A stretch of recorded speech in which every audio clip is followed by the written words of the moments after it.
குளிர்காலத்தில் மழை வரும்போது இந்த மாதிரி சில்லுன்னு இருக்கிற காலத்தில் இந்த மாதிரி சூப் வச்சு சாப்பிட்டா அட்டகாசமாக அருமையாக இருக்கும். அந்த சூப் எப்படி சேர்த்துன்னு பார்க்கலாமா? ஒரு பாத்திரம் எடுத்துக்கிட்டு பட்டர் சேர்த்துக்கோங்க. பட்டரில் செய்யும்போது டேஸ்ட்டு ரொம்பவே நல்லாயிருக்கும். அதில் கொஞ்சம் பூண்டு வெங்காயம் போட்டு வதக்கிட்டு காய்கறி எந்த காய் இருக்கோ அதை சேர்த்துக்கலாம். நான் கேரட்டும் பீன்ஸும் சேர்த்து நல்லா வதக்கிட்டு ஒரு 1.5 லிட்டர் தண்ணி இருக்க மாதிரி அது கூட சேர்த்துருக்கேன். அந்த தண்ணி நல்லா கொதித்து அந்த காய் அதிலே வேகணும். சீக்கிரமாக நம்ம வேக வைக்கணும்னா குக்கரில் கூட வச்சு நம்ம வேக வச்சிடலாம்.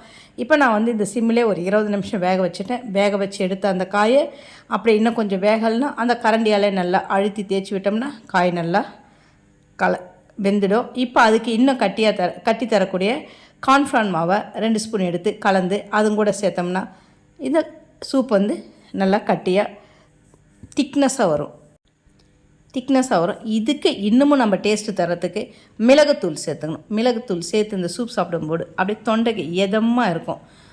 இந்த மிளகு தூள் சேர்த்து நல்லா கலந்து விட்டுக்கிட்டு கடைசியாக அது மேலே குட்டி குட்டியாக நறுக்கின மல்லித்தழையை தூவிட்டோம்னா அருமையான அட்டகாசமான சூப் நம்மளுக்கு ரெடி ஆகிடும்.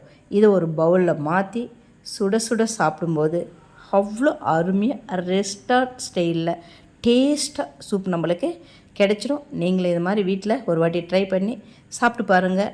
அப்படியே மறக்காமல் நம்ம சேனலையும் சப்ஸ்கிரைப் பண்ணிக்கோங்க. சமையல் பண்ணுங்கள். ரொம்ப ரொம்ப சந்தோஷமாக இருங்க. இந்த வீடியோ உங்களுக்கு பிடிச்சிருந்தால் உங்கள் ஃபேமிலி அண்டு ஃப்ரெண்ட்ஸுக்கு ஷேர் பண்ணுங்கள். நன்றி, வணக்கம், வாழ்க வளமுடன். பாய், see you.